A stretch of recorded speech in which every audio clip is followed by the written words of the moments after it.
lean on us. We are here for you. You matter. You are not alone. Are you feeling overwhelmed? Not sure where to turn? The National Suicide and Crisis Lifeline is there for you 24/7. Call or text 988 or chat at 988sc.org. Whether you're having an emergency or you know someone who needs support now, they can help you take the next step towards finding hope and healing. There is hope. 988sc.org. With Lucky Land Slots, you can get lucky just about anywhere. Dearly beloved, we are gathered here today to... Has anyone seen the bride and groom? Sorry, we're here. We were getting lucky in the limo and we lost track of time. No, Lucky Land Casino, with cash prizes that add up quicker than a guest registry. In that case, I pronounce you lucky. Play for free at LuckyLandSlots.com. Daily bonuses are waiting. No purchase necessary. Void where prohibited by law. 18+. Terms and conditions apply. See website for details. Welcome, everyone, to Heartbeat Theater.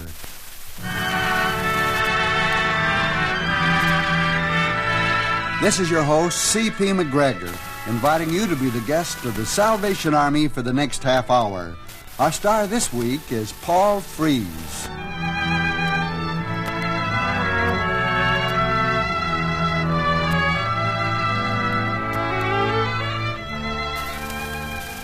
Celebrating the new year is an event almost as old as man. It's done in as many colorful and exciting ways as there are people to celebrate, and according to varying beliefs, is scattered all over the calendar. The Chinese call their new year Yuan, which also becomes the title of our story this week, written for Heartbeat Theater by Arthur Tibbles. It's the story of quite an exciting new year. Starring in the role of Mr. Shu is Paul Frees. Here now is Act One of our story, Yuan.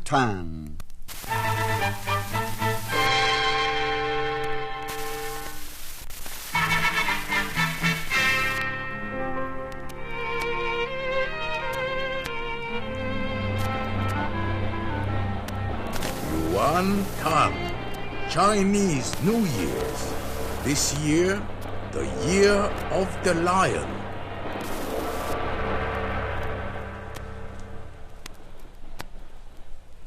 My dear Captain Fogarty, as head of the City Health Department, I want to tell you... Listen, Dr. Beacon, as head of the 3rd Precinct Police Station, I want to tell you... You are well aware that the mayor ordered that you and your men give me every possible bit of help and cooperation. I should get you and your men in to snoop through all the cellars, the sub-cellars, the tunnels, the I don't know whats of the whole oriental section of the city. Why, those heathens are bedded down in the 3rd Precinct. My precinct. Well, this assignment may be more important than you think, Captain Fogarty. Ain't I doing my best, Dr. Beacon? Oh, best. Raiding a vacant warehouse on the pretext of searching for a lottery or a non-existent fan-tan game is... Got us into the place, didn't it?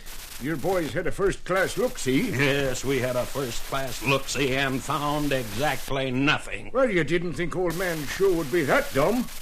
The old boy may be a grandfather, but he hasn't blown all his fuses in his old age. Oh, idiots. Perhaps we're trying the wrong approach with these people. Now, if they were to know the real reason why we must inspect the rabbit warrens they've burrowed under the buildings, their businesses, their warehouses, nobody never tells Fogarty nothing. All I hear is, get Doc Beacon and his boys into them cellars the heathen live in, says his honor. What are you looking for, Doc? Dirty dishes? An awful lot more than dirty dishes, Fogarty. Okay, so it's a state secret. I don't suppose you've ever heard of Pastorella pestis. Nope, never heard of the guy, but if he's got a record and you want him picked up... He has a record, all right, Fogarty. A record as an all-time killer.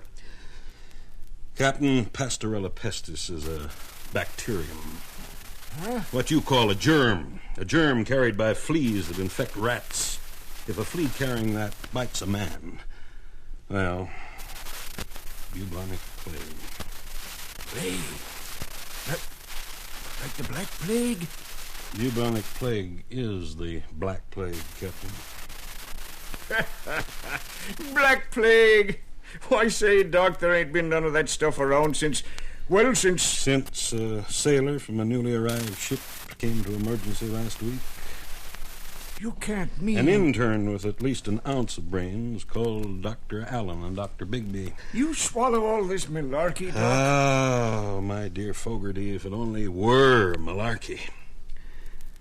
Yes, we've done everything, but the only places we've never been able to check out thoroughly are the basements, the cellars, the sub-cellars, all the passages under those old buildings in your 3rd precinct, Captain Fogarty. And now, to complete the job, we must do that, and do it at once. We must take every possible precaution. You know what may happen if any word of what we're looking for leaks out to the public. Well, if you're giving me the McCoy... So we got to get in under all them buildings. I ain't got enough men to crash the whole ward. Now, if we was to ask for a detachment of the National Guard... No. Force won't do it. You proved that yesterday. Oh, if only there were someone... Look, you say this Jimmy Shoe is really important down there? Particularly among the older heads. And that's what really counts. The young ones, oh, sure, they're real American on the outside, just like you and me. But they still got respect for their parents and their grandparents. Yeah, if we could get to Shoe on his own level. Say, could I let one more in on this secret stuff? This Black Plague angle? One more? Then 10 more, 50 more, 100? No. If I hadn't needed your help so much, you'd... All right, Doc, all right. There's only one person I can think of who might handle this and set up a straight deal with Jimmy Shoe. Oh? You know, get it all fixed up so your men could check out the whole district, all of it. Well... Places you and I could never ferret out. Mm-hmm. Now, if she would... She? Oh, that does it. You heard me. She. Marty Ross. They used to call her the Angel of Poverty Row. Oh, you should write a book for her. She was just a kid, starting as a Salvation Army worker. We used to call them lassies. Well, I don't see what all this has to do with... Salvation Army had a mission down there, and she used to work in that district. Now, if I can locate her... Doc, maybe Marty Ross, Salvation Army, retired, is the one person in this whole town who can talk Jimmy Shoe into giving us the help we need.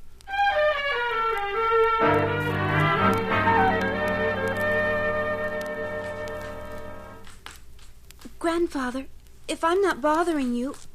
Yes, granddaughter. Yes, flower petal. How much is 68 times 32?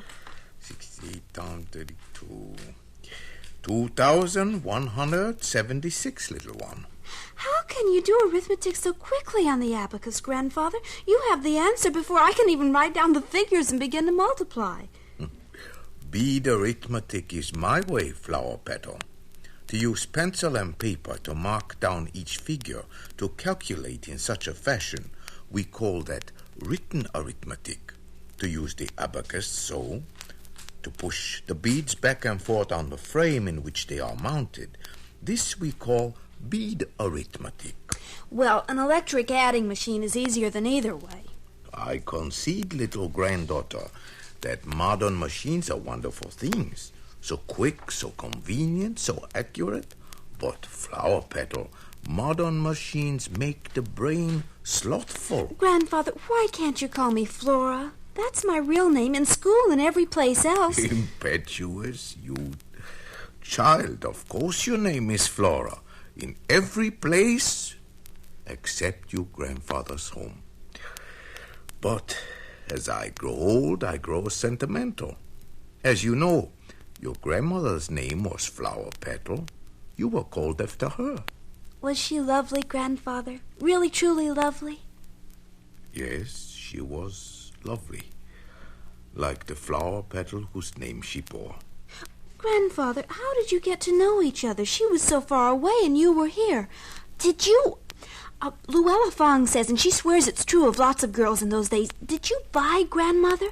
I mean, really truly buy her with money? Or... Oh, I guess Luella Fong was just talking out of her big mouth. Well, there were few marriageable girls of our land here in America in those days, granddaughter. You know, even in our Christian religion, man was not born to live alone. If such a thing had happened, it might have been like this. Well, young Shu, you are 26 years of age, counting in American fashion. Can you not make up your mind? A wise man seeks an honest bargain, broker of brides. Always you come here to look, you see pictures. Here, this lovely girl, price $300. 300 is a great number of dollars, broker of brides. Others may deal in $100 brides, young Shu. Look, I have better. This one, lovely as a lotus blossom in moonlight on a quiet lake. $700, gold of a certainty. She looks very nice. She looks very nice.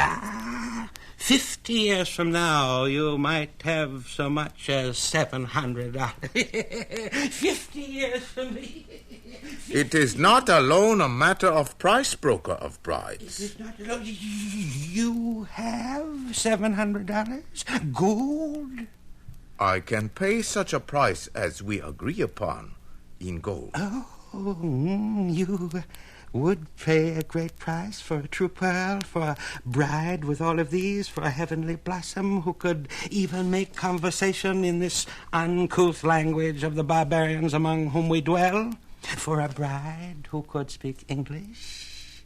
There is none such to be purchased from you, nor from any other broker of brides for that matter. In our country, how many girls of an age for marriage can read and cipher in our own language, let alone twist their pretty tongues around the horrors of this harsh English language? But if there were such a bride with beauty and wit and charm who could speak English, perhaps a scholar's daughter, a scholar who indiscreetly plotted against the Empress and whose neck, shall we say, a scholar who parted with his head and his learning at one stroke? Impossible. But how would such a one... Uncle is not to niece as father is to daughter. Rice is costly. Such a bride, even in her youth, would be unruly. True beauty, and beauty justifies its own existence. If a man has 2 loaves, he may sell one and buy a flour. But if he has 1 loaf... beauty with wisdom? Wisdom in a bride must remain a hidden virtue. Such a bride, and able to speak English. Able to speak English? Look, you young Shu, this picture I have not as yet shown to anyone else. Such a feast for any eye, young or old. Look, look. Youth for youth. A price on this bride, broker. Oh, on such a pearl, how can a price be named? The price, broker of brides. I tell you, in gold? In the fat golden coins of America. You have the coins? More than... I did not refuse to look upon the $700 bride. Then... The bride of whom we speak, her name. Oh, her name. We speak of dollars. We speak of fine, fat golden dollars. $1,000 gold. I will not bargain. I do not haggle as if I were buying a fish in the marketplace. It is agreed. $1,000 gold. $500 this night. The second $500 when my bride is in my arms here in the city. The first 500. This is but gold, and I buy paradise.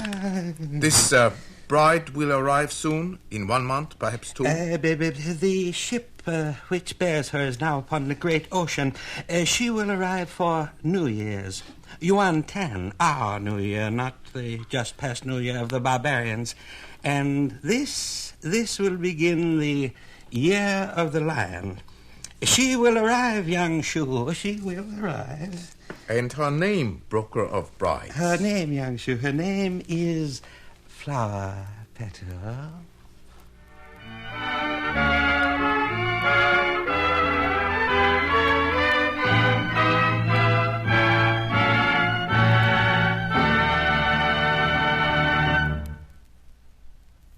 That was Act 1 of Yuan Tan, a New Year's story starring Paul Frees as Mr. Shu. Even as the old seeks to close its door on the garden of life, the bolt rattles in the gate of the new. A rather quaint way of saying that the old year's almost finished and the new here, but true nonetheless. It's been a busy year for all of us, a busy one for the Salvation Army as well. Their Red Shield trucks have picked up tons of used and discarded clothing and furniture. Their men's social service centers have taken in thousands of men in dire need of their services. Their homes and hospitals treated hundreds of patients. Their emergency units covered numberless disaster and emergency situations. Many of you listening right now have been helped in varying ways by the Salvation Army this past year. And since New Year is a time for making resolutions, let me suggest that one of them be to contribute generously this coming year to the all-embracing and truly wonderful work of the Salvation Army. Now, Act 2 of Yuan, starring Paul Frees as Mr. Shu.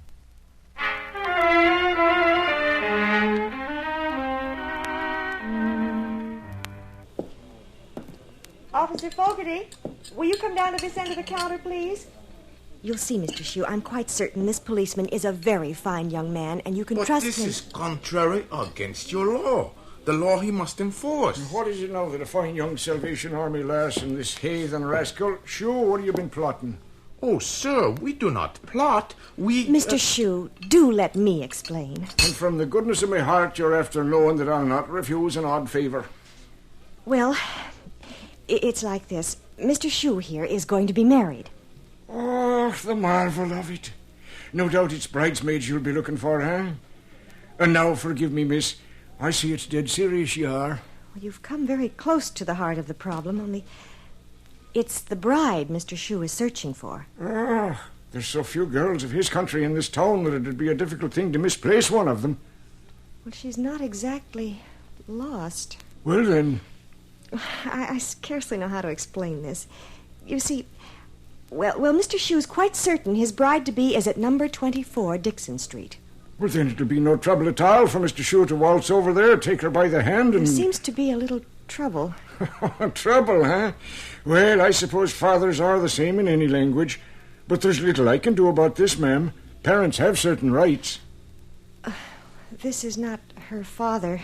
You see... I see. Well, now, ma'am, before the goodness of your heart is after completely displacing your common sense, suppose you slip up along the counter here and let me have a palaver with this young heathen. Oh, I did so hope you'd understand. Now then, Jimmy Shu, I'll be after lending an ear to your troubles, but I'll promise you naught in advance. It's me bounden duty to uphold the law, you know. Well? But in English words, it is difficult. If you could speak in my native language. The English is good enough for me. It's married you'd be after getting? That is right, sir. Married. No need to be sir and me. There's no gold braid on my shoulders yet. Now then, just where would you be after finding a girl to marry? What? An answer to your questions requires much thought. A picture bride you've bought and paid for? She's been smuggled into the country, perhaps? And they'll not deliver the girl? Well, I'll need no answer from you in words. It's the law I'm sworn to uphold. Across the way at number 24 Dixon Street, you said? 24 Dixon Street. You are ultimately correct, sir. And would she be after having a name, this girl? Oh, yes. Flower Petal. Sir, her name is Flower Petal in English words. Now I ask you, what kind of a name is that, Flower Petal? If I find the girl's been smuggled into this country, and if I find the girl knowing this to be true, don't you know it's my sworn duty to take her off to immigration? Don't you know that, Jimmy Shu? Such action would not be my better preference, but even so, that would be more preferential than... Sir, you will look here upon this picture. You will look kindly upon this picture of Flower Petal. Well, sure, and it takes all kinds and all tastes, as Mrs. O'Leary said when she kissed the cow. Now then... And she speaks English. Does she know? And suppose you were after finding this daisy peddler, or whatever the girl's name may be. How would you be after marrying her?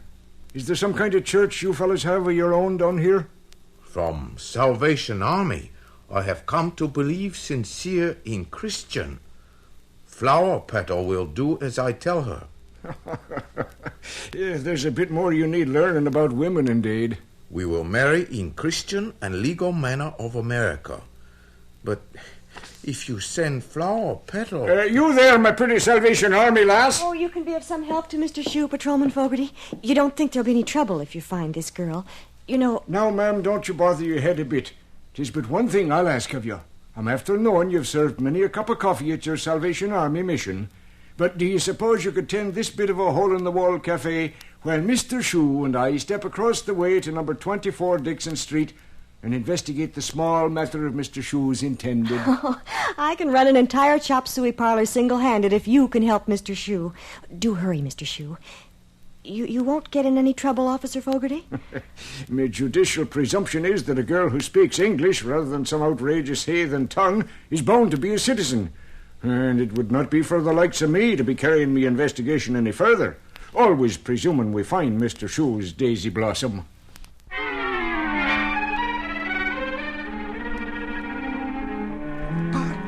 Dear Mr. Officer Policeman Fogarty, if there has been some very small misunderstanding in the matter of, shall we say, Mr. Shue's intended bride. A simple question I'll be after asking the likes of you. What's her name, Shue? Flower Petal. Instantly, if not sooner, the young lady will be here to speak for herself. I am what in your language you call guardian of a young lady. My dear Mr. Officer Policeman, Miss Flower Petal. Come closer, my dear. A little silence in a woman is a splendid thing, but surely you'll recognize your fiancé, this noble young scion of illustrious House of Shue? Flower Petal. Flower Petal. As all speak in English words, so shall I speak in English words. I feared never to set eyes on you. Oh, Flower Petal. You have no objection that the young lady leaves with us? Oh, but such has always been my honorable intention, Mr. Officer Policeman Fogarty. You will accompany this man. Well, as this young lady's guardian, since she speaks English so well, there's no question of her being an American. Oh, certainly.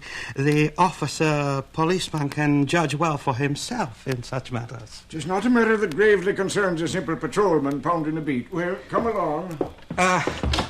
And since this is Yuan, the day of our New Year, in sequence this year, the Year of the Lion, I wish you, Mr. Shue, many children. I shall accept such good fortune as you offer, Mr. Broker of Brides. Flower Petal. I shall follow my master's bidding. You'll do nothing of the sort, miss. I'll hand you over to the Salvation Army lass that's waiting for us. And with her, you'll stay until the two of you can be married like civilized human beings. Off we go now.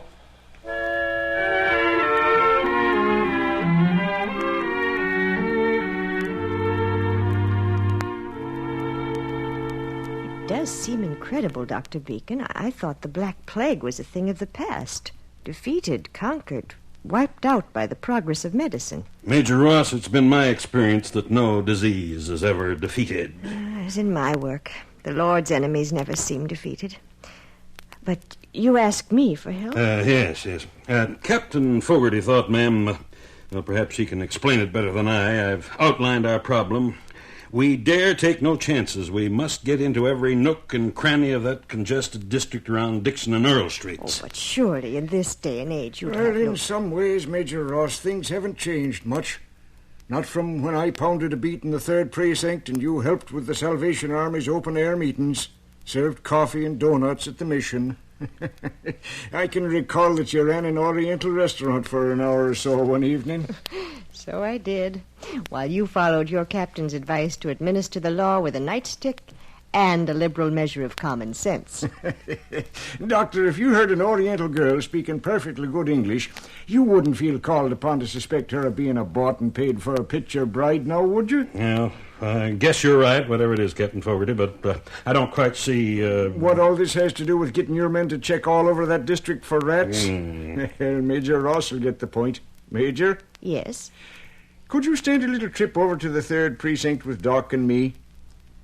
Yuan Tan, New Year's being tonight, so at least you'll get a bit of entertainment. I'll be glad to go, but do you We'll really... pay a little call on Jimmy Shue. It seems to me he owes you a favor. No, Captain. He owes us nothing.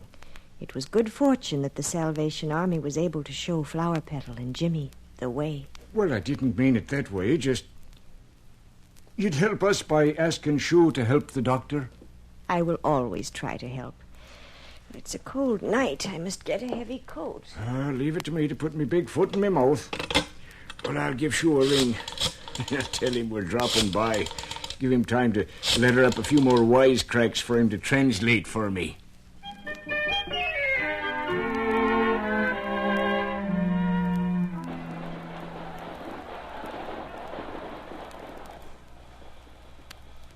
Doctor, most certainly your men shall have full access to every part of this vicinity. I shall send out word immediately. Oh, thank God, I've been half out of... That's as simple as that. Why, sir, do you look upon us as a devious people? It is simple. You ask, we answer. Oh, come off it, Shue. You're just on your good behavior tonight because it's Yuan Tan. You know, most of the time you... Even you, Captain Fogarty, after so many years... Had you thought to ask me what I was doing all alone in that warehouse where, as usual, you smashed down the doors? 24 Dixon Street. And beyond that, granddaughter. Yes, grandfather. Tell Captain Fogarty about our plans for the old warehouse. Oh, it's going to be a club for all the kids in the neighborhood. Grandfather says we can have rock and roll music if we want. You know, it sometimes surprises me how smart older people can be. No. You had best tell Amapichi to serve the refreshments. Fogarty, old friend, you are very quiet. I've been thinking. Sometimes a very dangerous pursuit.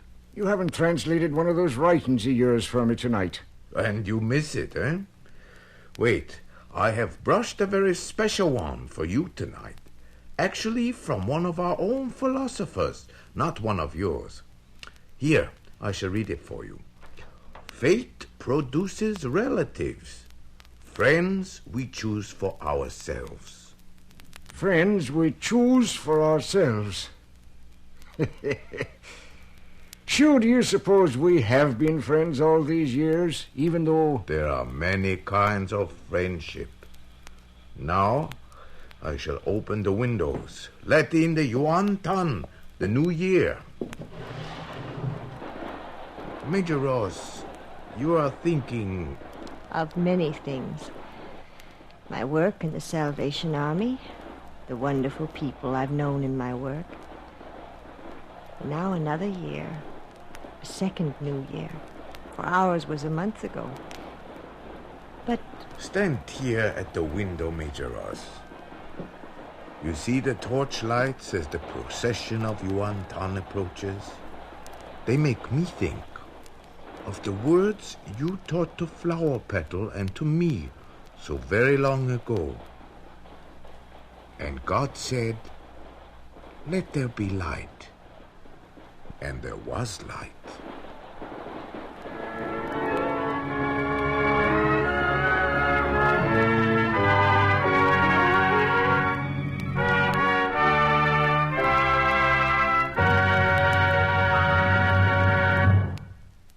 So ends the final act of Yuan Tan, starring Paul Frees as Mr. Shue. Be sure and listen in again next week for another Heartbeat Theater story.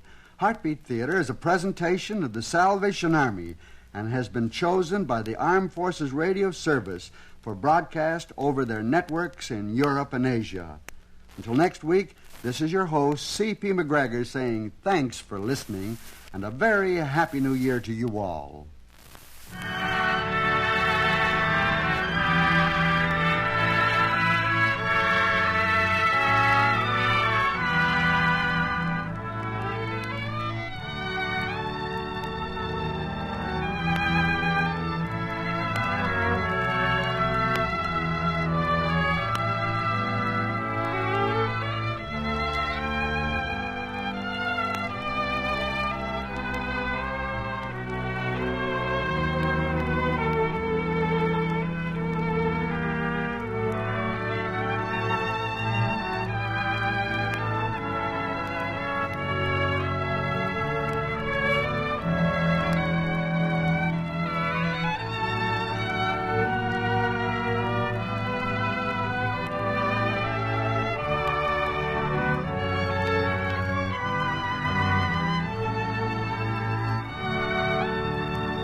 Lean on us. We are here for you. You matter.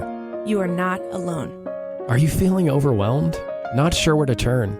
The National Suicide and Crisis Lifeline is there for you 24/7. Call or text 988 or chat at 988sc.org. Whether you're having an emergency or you know someone who needs support now, they can help you take the next step towards finding hope and healing. There is hope. 988sc.org. With the Lucky Land Slots, you can get lucky just about anywhere.